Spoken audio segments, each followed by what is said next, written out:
독재자들은 자신의 영광을 드러내고 백성들에게 이를 강요합니다. 하나님의 자리를 자기가 대신하는 거예요. 정말 이게 하나님이 가장 미워하는 것이죠. 싫어하는 것입니다. 또 교회에도 보면은 목회자가 이단의 교주들이 하나님의 영광을 가로채고 있습니다. 이거 하나님이 제일 싫어하는 거죠. 이 교회의 머리는 주님이시기 때문에 주님이 영광을 받으셔야 됩니다. 주님께만 영광을 돌려야 돼요. 그런데 세상은 이 편가르기를 좋아합니다. 갈라치기를 하는 거죠. 특히 정치인들이 네 편이냐 내 편이냐, 그죠? 갈라치기를 해가지고 싸움을 합니다. 이 정치적인 성향에 따라서 교회도 또 갈라져요. 서로 갈라져서 싸우는 거죠. 자, 문제는 네 편이냐 내 편이냐, 뭐 좌파냐 우파냐. 그런데요, 그 사람들이, 그 정치인들이 정말 내가 힘들고 환난과 고난 중에 있을 때 나를 도와줄까요? 나를 위로하고 손 내밀어 줄까요? 아니지 않습니까? 자, 내가 정말 광야길에, 특히 이민사회는 광야 같은 세상 아닙니까? 여기서 고통당하고 피곤할 때에 누가 나를 도와주고 누가 나를 위로할 것인가? 그렇죠? 자, 세상 사람들은요 너무나 이기적입니다. 자기 중심이기 때문에 이해관계에 따라서 이리 갈라지고 저리 갈라지고 변심하고 배신하고 그러지 않습니까? 그런데 시편 118편 6절에 보면은 여호와는 내 편이시라 내가 두려워하지 아니하리니 사람이 내게 어찌할까. 여호와께서 내 편이 되사 나를 돕는 자들 중에 계시니 그러므로 나를 미워하는 자들에게 보응하시는 것을 내가 볼 것이다. 그렇죠? 하나님이 내 편이라. 그렇죠? 하나님 my side, 내 편이라. 그러니까 하나님이 나를 괴롭히는 그 사람 하나님이 보응하신다. 그것을 보게 될 것이다. 이 얘기잖아요. 자, 하나님이 내 편이십니다. 그러면은 나는 누구 편 돼야 될까요? 하나님 편 돼야죠, 당연히. 그래서 세상은 하나님을 대적하고 교회를 핍박하지만은 성도는 뭡니까? 반드시 하나님 편에 서야 된다는 거죠. 온 세상이 온 말을 다 하고 도전해봐도 성도는 뭡니까? 끝까지 믿음을 지켜야 된다. 그래야 많은 열매를 거둔다는 거죠. 그래서 그렇게 하기 위해서는 오늘 제목 감사와 기도와 찬송, 이거 가장 중요한 거거든요. 기본적인 겁니다. 이거 맨날 뭐 다 아는 거, 누구나 다 아는 거 왜 또 헛소리 하냐 하는데요, 정말 중요한 것입니다. 그렇죠? 그래서 시편 오늘 본문 볼까요? 1절에서 3절까지 보면은 여호와께 감사하라. 그는 선하시며 그 인자하심이 영원합니다. 아까 우리 찬송한 대로요. 하나님의 인자하심이 영원하다. 우리는 끊임없이 변덕을 부리고 의심하고 실수하고 넘어지는데 하나님은 영원하시다. 그렇죠? 그래서 하나님 선하시다 하는 거죠. God is good, so good. 그렇죠? 너무 좋으신 하나님, 좋으신 하나님이죠. 그래서 주님은 끊임없이 우리에게 배신당하고 상처받고 하지 않습니까? 또 배신하고 또 상처받고. 그러지만은 우리 주님은 한 번도 변덕 부리지 않고 끝까지 우리를 사랑하세요. 하나님이 내 편이시다. 그렇죠? 또 속고 또 배신당하는데 그래도 하나님은 변치 않으신다. 그렇죠? 그래서 하나님은 참 좋으신 분입니다. 좋으신 하나님. 만약에 하나님이 정말 무섭고 두려운 분이라면 우리 신앙생활 할 수 있을까요? 신앙생활이 행복하지 않습니다. 그렇죠? 하나님은 좋은 분이다. 그렇죠? 자, 그래서 여호와께 구속함을 받은 자는 이같이 말할지어다. 그렇죠? 자, 여호와의 속량을 받은 자, 구속함을 받은 자. 이 속량이란 말은 뭘까요? 몸값을 치른 겁니다. 그렇죠? 자, 노예 시장에서 노예가 팔려갑니다. 돈에 팔려가요. 그런데 그 노예에게 돈이 많아. 자, 와이프 몸값, 두 아들 몸값, 내 것까지 네 사람의 돈을 지불할 능력이 있으면 뭡니까? 자유하게 돼요. 네. 그런데 종에게, 노예들에게 돈이 있습니까? 종은 자기 소유가 없어. 없으니까 어떻게 해요? 돈을 치를 능력이 없고 할 수도 없습니다. 그래서 누군가가 대신 몸값을 지불해야 되는데, 누군가가 나를 대신해서 속량해 줘야 되는데, 그게 누굽니까? 바로 예수 그리스도. 그의 십자가로 말미암아 우리가 몸값을 치렀어. 속량을 받았어. 구속함을 받았습니다. 그죠? 그러니까 나는 더 이상 뭡니까? 종이 아니라 노예가 아닙니다. 주께서 대신 나를 대신해서 죄값을 치렀기 때문에, 몸값을 치렀기 때문에 나는 더 이상 죄인이 아니라. 그죠? 자, 그래서 돈보다 더 중요한 게 뭐예요? 내 죄사함을 받은 겁니다. 죄사함을 받았어. 내가 할 수 없는 거잖아요. 내가 치를 수 없어. 그런데 주님이 그 십자가로 말미암아 내 죄값을 치렀다. 죄에서 자유함을 받게 됐다. 얼마나 놀라운 찬송입니까? 그죠? 자, 제가 미국에 와서 우리 사랑하는 아내가 교통사고나 병원에 있을 때 7만 불 디스미스 됐다. 이제 탕감이다 할 때 얼마나 좋았는데. 한순간에 근심이 사라진 거라. 6개월 동안 비리에 시달리고 걱정했는데 한순간에 해결돼 버렸어. 그 7만 불.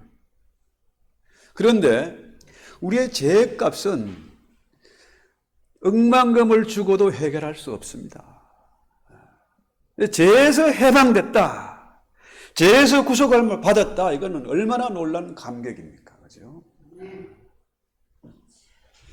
그래서 우리가 구속을 받았다, 속량을 받았다, 이건 뭡니까? 전혀 이전과 나는 다른 사람이 됐다는 겁니다. 새 사람이 됐고 새로운 출발을 할 수 있게 되었다는 거죠.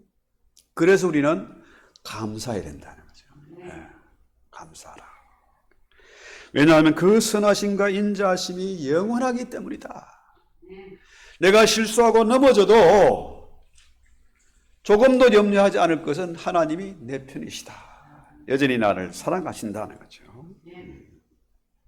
그래서 하나님은 변덕이 없으시고 그 사랑이 영원하기 때문에 우리는 그 감사로 사는 겁니다. 감사로.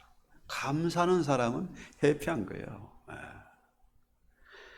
자, 하나님은 항상 선하시고 인자하시기 때문에 이스라엘이 광야길에서 그렇게 원망하고 불평하고 짜증내고 해도요, 하나님이 그들을 붙잡아 주시잖아요. 버린 게 아닙니다.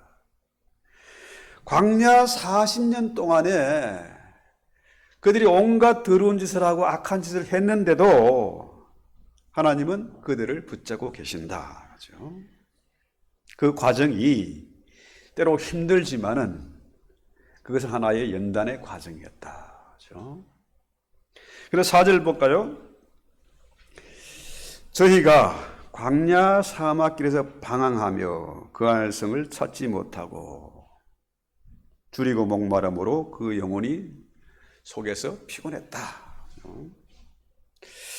자, 여러분, 방황해 본 적이 있습니까?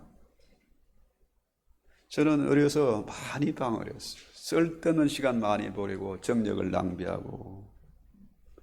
그럼 돌이켜보면은 내가 왜 바보같이 그렇게 고민하고 왜 그렇게 살았을까 하거든요. 왜? 모르니까 방황하는 겁니다. 바른 길을 알지 못하니까 엉뚱한 짓을 하게 되는 거죠. 진작에 알았더라면 방황하지 않았을 텐데요. 자, 인생의 광야길에서 방황하는 거, 이거 정말 고통이고 절망이고 피곤한 겁니다. 뭐 열매가 없어요. 이루어진 게 없습니다. 그렇죠? 자, 광야에서 방황을 한다. 길을 잃어버렸다. 이건 뭡니까? 이건 죽음과 직결되는 겁니다. 함부로 들어갔다 망하는 거죠. 산에 가서요, 정말로 고생한 적이 있어요. 길을 못 찾아가지고 왔다 갔다. 결국 뭡니까? 다시 제자리로 돌아가야 돼요. 그런데 그렇게 힘들고 어려운 상황이 되면요, 어떻게 됩니까? 기도할 수밖에 없어요. 기도밖에 다른 방법이 없는 겁니다. 그렇죠? 자, 우리 주님이 바른 길로 인도하셔서 여기까지 이르게 됐다는 거예요. 저의 경우 참 엄청 바보 같은 생활, 방황하는 시간을 가졌는데 여기까지 인도하셨다. 여러분 역시 뭡니까? 그대로 내버려두면 뭡니까? 망하는 길로 가는데 고통스럽고 절망인데 하나님이 인도하셔서 여기까지 이르게 됐다는 거죠. 자, 그 다음에 줄이고 목마름으로 고인이 피곤했는데 저희가 근심 중에 여호와께서께 부르짖음에 고통에서 건지셨다. 이거 뭡니까?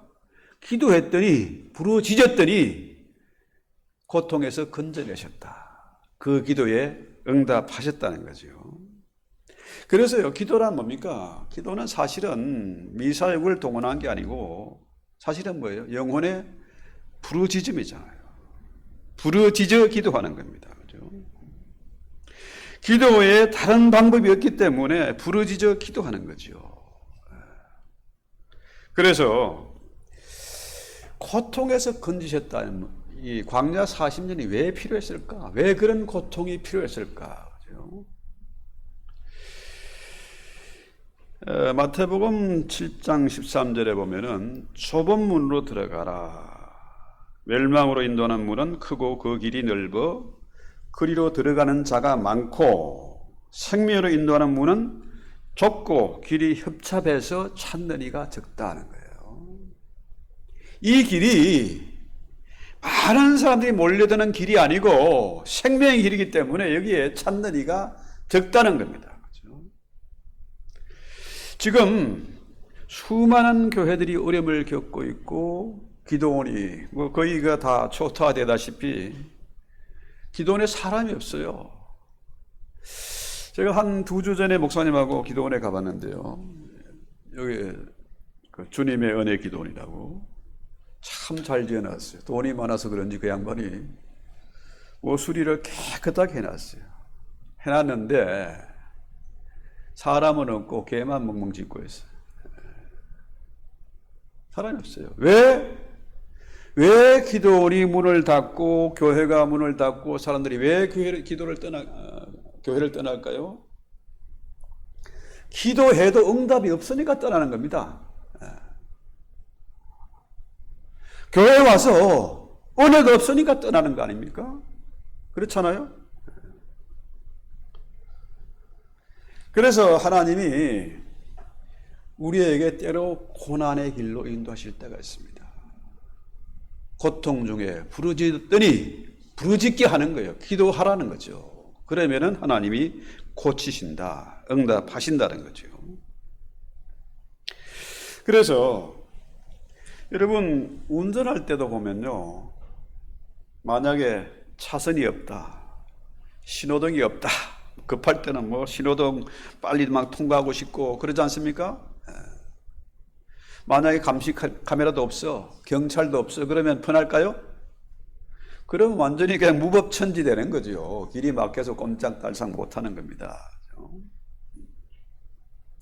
그래서 가끔씩 이런 고난이 닥쳐야, 어려움이 있어야 기도하게 된다는 거죠. 부르짖게 된다는 겁니다. 자, 그래서 7절부터 보면은, 자, 처음에는 감사고, 두 번째는 기도고, 세 번째는 뭐예요? 찬송입니다. 찬송.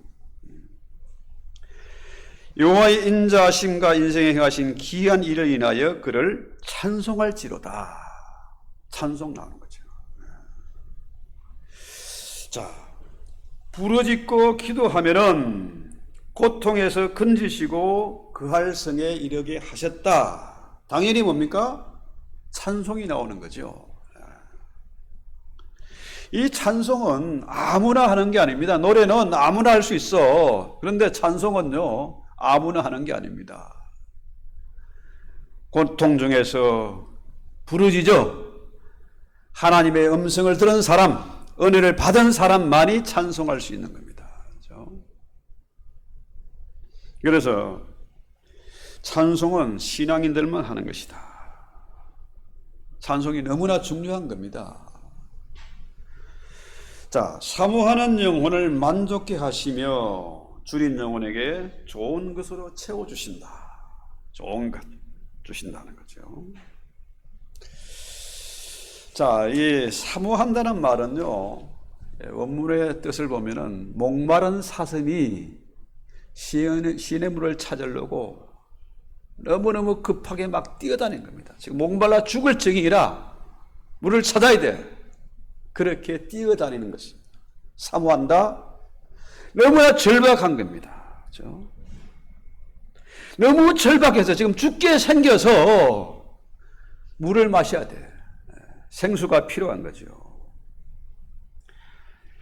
그래서 그런 사모하는 자에게, 그 영혼에게 만족을 주시고 그 영혼에게 좋은 것을 채워주신다. 아주 중요한 거죠. 열왕기하 4장에 보면은 엘리사의 생도, 신학생이죠. 신학생이 죽었어. 이 신학생에게 부인이 있고 두 아들이 있는데, 이 남자가 죽고 나니까 뭡니까? 이 부인과 두 아들이 어려움에 처했습니다. 빚을 갚을 길이 없어. 빚에 눌려가지고 연기하다 결국 뭡니까? 빚쟁이가 두 아들을 잡아가겠대. 그래서 엘리사에게 찾아온 거죠. 그래서 엘리사 선지자가 뭐라고 그래요? 너는 밖에 가서 이웃에게 그릇을 빌려라. 조금 빌리지 말고 많이 빌려와라. 그렇죠? 자, 그래서 자, 부인과 두 아들이 세 사람이 합심해가지고 동네방네 지금 뛰어다닙니다. 왜? 지금 두 아들이 적으로 잡혀가게 생겼으니까 어떻게 해요? 절박하잖아요. 그러니까 그릇을 빌리러 쫓아다니는 거죠. 정말로 사모하는 영혼입니다. 사모하는 것. 자, 그래서 그릇을 잔뜩 빌려와가지고 문을 닫아 걸고 기름을 부었더니 계속 채워지는 거라. 부으면 또 채워지고, 부으면 또 채워지고. 야, 더 가져와. 없는데요. 끝인데요. 그랬더니 어떻게 해요? 더 이상 기름이 안 나왔죠. 지금이야 뭐 그릇이 너무 흔해가지고 그릇을 깨기도 하고 버리기도 하고 나눠주기도 하고 하는데요. 옛날엔 그릇이요, 참 귀한 것입니다. 아무나 빌려주는 게 아니에요. 그렇죠? 자, 그릇을 얼마나 빌려왔냐? 이건 뭡니까? 이 부인의 크레딧입니다. 신용이 있어야 빌려주는 거예요. 또 얼마나 많이 빌려왔냐? 이건 뭡니까? 그 여인의 믿음의 분량입니다. 하나님은 준비한 만큼 채워주세요. 그렇죠? 그래서요, 왜 기도원이 사라졌냐? 왜 사람들이 교회를 떠났냐? 그죠? 여러분, 세상이 편리한 세상이 돼서, 너무 풍부한 세상이 돼서 기도할 필요가 없다? 그럴까요? 아닙니다. 기도해도 응답이 없다는 거예요. 기도해도 응답이 없으니까 떠나는 거죠. 자, 저들은 기도하는 법을 몰라. 성경에서 뭐라 그래요? 너희는 먼저 그 나라와 그 의를 구하라. 그리하면 모든 것을 더하시겠다는 거죠. 참으로 우리 영혼이 사모하는 영혼이 돼가지고 주님을 찾으면은 왜 응답이 없겠습니까? 그죠? 하나님은 채우시는 분이다 하는 거죠. 배고픈 경험이 있어야, 그래야, 목이 말라야 물을 찾지 않습니까? 그렇잖아요? 자, 콜라 마시고, 커피 마시고, 술 마시고 하면 뭡니까? 목이 갈증이 없어. 희한하게 물이니까 마시면 목마르지 않거든요. 그러나 결국 뭡니까? 그것 때문에 건강 망치는 거죠.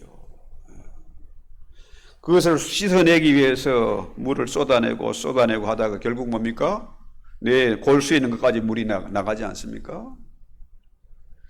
자, 물을 충분히 마시지 않으면 어떻게 해요? 물이 아픕니다. 산소 공급이 안 되고 피가 안 돌아서 물이 아프죠. 자, 이런 것처럼 현대인들이 너무 풍요로운 세상에, 편리한 세상에 살다 보니까 목마름이 없어. 착각하고 있는 거죠. 그러니까 기도를 안 해. 성경적인 기도, 믿음의 기도를 안 하는 겁니다. 절박하게 기도하면 응답이 있습니다. 저는 그걸 수없이 체험했거든요. 절박해야, 고난이 닥쳐야, 문제가 있어야 기도하는 겁니다. 이스라엘이 참 성경에 보면 얼마나 많은 기적을 체험했습니까?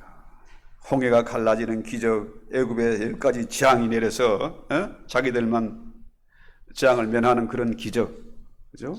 요단강을 건너기도 하고 여리고성이 무너지는 것도 보고, 하늘에서 만나가 내리고 구름 기둥, 불 기둥, 뭐 생수의 기적, 얼마나 많은 기적을 봤습니까? 그럼에도 불구하고 그들은 끊임없이 변덕을 부리고 우상을 만들고 별짓 다 하잖아요. 자, 여러분, 이스라엘이 기적을 많이 체험한 것처럼 저와 여러분 수없이 기적을 체험했잖아요. 하나님 은혜를 체험했습니다. 그래서 이 자리에 있는 것 아닙니까? 그런데 이 기적 중에서 가장 큰 기적은 뭘까요? 십자가의 기적입니다. 하나님의 가장 큰 기적이에요. 주님이 그래서 뭐라 그래요? 십자가 마지막에 다 이루었다. 그렇죠? 다 이루었다. 십자가만 붙잡으면 다 해결되는 겁니다. 다 이루어진 거예요. 그런데 사람들이 고난이 없으니까, 문제가 없으니까 어떻게 해요? 자기 힘으로 끙끙대고 애쓰고 수고하고 잠 못 자고 별짓 다 하는데 안 되는 거죠. 응답이 없는 겁니다. 해결이 안 되는 거죠. 자, 여러분, 야고보 5장 13절 잘 아는 내용이죠. 너희 중에 고난 당하는 자가 있느냐? 저는 기도할 것이요. 즐거워하는 자가 있느냐? 저는 찬송할지라. 고난이 있어야 기도하게 되고, 그 다음에 기도하면 응답이 있으니까 즐거워서 찬송하는 거죠. 그러니까 감사와 고난과 기도, 찬송, 이게 뭡니까? 서로 연결되어 있는 겁니다. 연결되어 있어요. 여러분, 우리 기도 보면 사계절 있잖아요. 추운 겨울이 있으면 또 여름이 찾아오고요. 그죠? 여름 지나면 또 가을 오고 겨울 오고. 자, 어떤 때는 홍수가 나가지고 막 물난리가 나고, 어떨 때는 비가 안 와가지고 가물어서 고통을 당하고. 그런 게 있지 않습니까? 그죠? 만약에 계속 비가 안 오고 햇빛만 쨍쨍 나면 어떻게 해요? 이 세상 망하는 거죠. 반대로 비가 계속 오기만 하면 어떨까요? 망하는 거지. 너무너무 추워서 꽁꽁거리면 어떻게 해요? 망하는 거죠. 영하 날씨가 막 40도, 50도 올라가면 어떻게 해요? 망하는 거죠. 그래서 적절하게 이런 것이 있어야, 그래야 기도하게 되고 찬송이 나온다. 그렇습니다. 자, 감사와 기도와 찬송을 모르는 신앙이 어디에 있겠는가? 다 알죠? 아는데 문제는 뭡니까? 믿음의 문제다는 거죠. 배고파 봐야 음식이 맛있고요. 목이 말라야 물을 찾게 되는 거 아니겠습니까? 그래서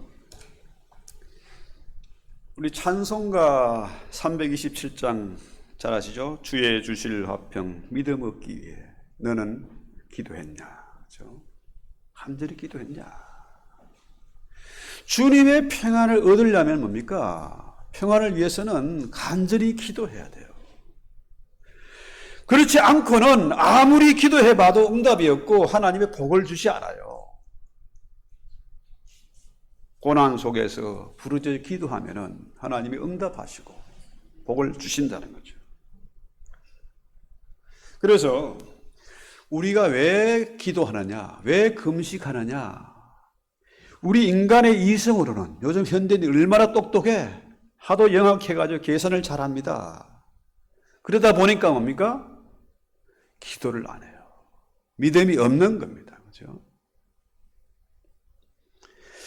자, 그래서 우리가 기도하는 이유, 금식하고 기도하는 이유는 뭡니까? 우리 인간의 이성으로, 맨정신으로는 도저히 성경이 안 믿어져요. 그런 상태에서 아무리 기도해도 응답이 없습니다. 찬송가 가사대로 아예 복을 받을 줄 생각도 말하는 겁니다. 그래서 그만큼 감사와 기도와 찬송이 중요하다. 믿음이 중요한 거죠. 그래서 오늘 우리가 성찬식을 할 때에 이런 믿음으로, 절박한 마음으로, 그죠? 그렇게 성찬에 참여했으면 좋겠습니다. 사모하는 영혼을 만족해 하시며 줄인 영혼에게 좋은 것으로 채워주시는 우리 하나님은 그런 분이세요. 주기를 원하시는 분이세요. 사랑하는 자녀에게 아까운 게 뭐 있습니까? 독생자도 주신 하나님이 우리의 기도 안 들으시겠습니까? 지금은 정말로 풍요한 시대 같지만은 빈곤에 많은 사람들이 시달리고 있습니다. 만족이 없습니다. 가장 중요한 것은 영혼의 만족이잖아요. 아무리 돈이 많고 힘이 있고 근력이 있어도요, 그 영혼이 잘못되면은 망하는 겁니다. 영혼의 만족이 없으면은 즐거움이 없어요. 평안이 없습니다. 가장 중요한 것은 영혼이잖아요. 영혼이 잘 돼야 범사가 잘 되고 형통하고 강건한 거 아니겠습니까?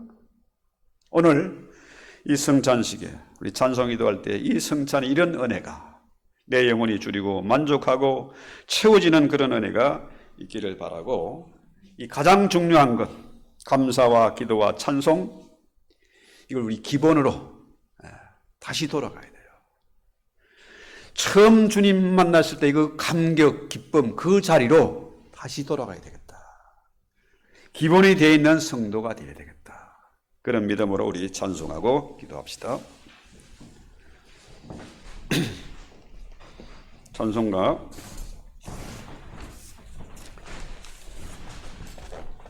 내 영혼의 428장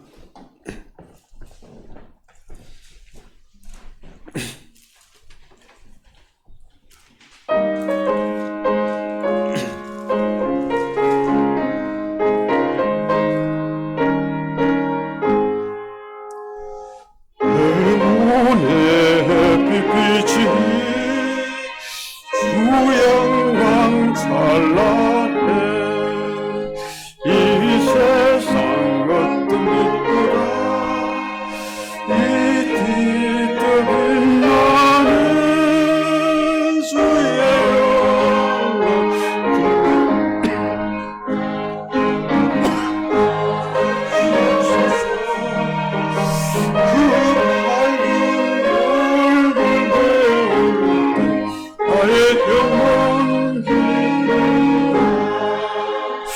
내 영혼의 노래시 주 찬양합니다.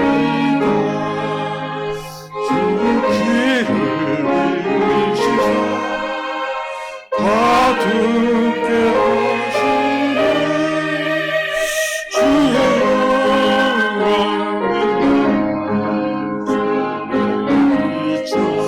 주시옵소서.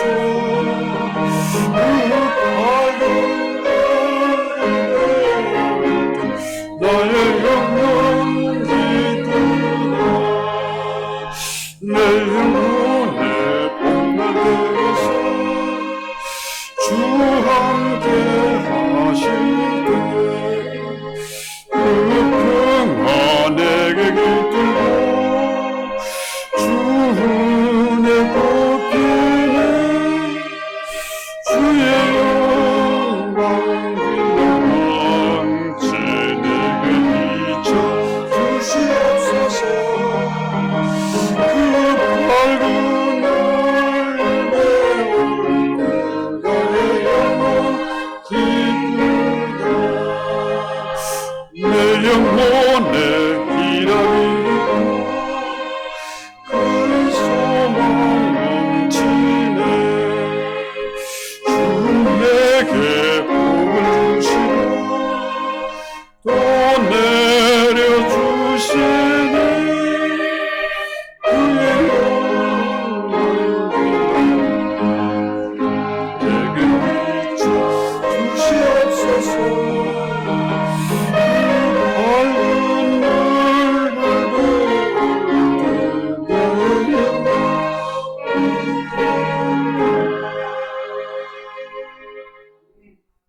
주님, 우리가 주님 처음 만나실 때 그 감격과 기쁨의 자리 그리로 돌아가기를 원합니다. 잃어버린 믿음, 그 첫사랑을 회복할 수 있기를 원합니다. 이 시간도 믿음으로 간구하게 하시고 기도하게 하시고 믿음으로 성령 충만해서 참으로 이 험악한 세상, 광야 같은 세상에서도 채우시고 또 채우시는 영원히 자비로우신 하나님의 은혜를 체험하며 자랑하며 증거할 수 있는 저희들 되게 하옵소서. 주의 말씀대로 순종하지 않으면 우리가 열매를 맺을 수 없사온데 우리가 나가서 복음 증거할 때 하나님의 은혜를 다시 확인하게 되고 또 능력을 공급하게 될 것인데 우리가 그동안도 참으로 복음 증거하지 못했습니다. 힘써 전파하지 못했습니다. 이런저런 핑계를 대기에 바빴습니다. 주님, 저희를 고쳐주시고 영혼이 더욱더 강건하고 충만케 되어져서 바른 길 가는 저희들, 좁은 길, 생명의 길 갈 수 있는 저희들 다 되게 하옵소서. 예수님의 이름으로 기도합니다. 아멘.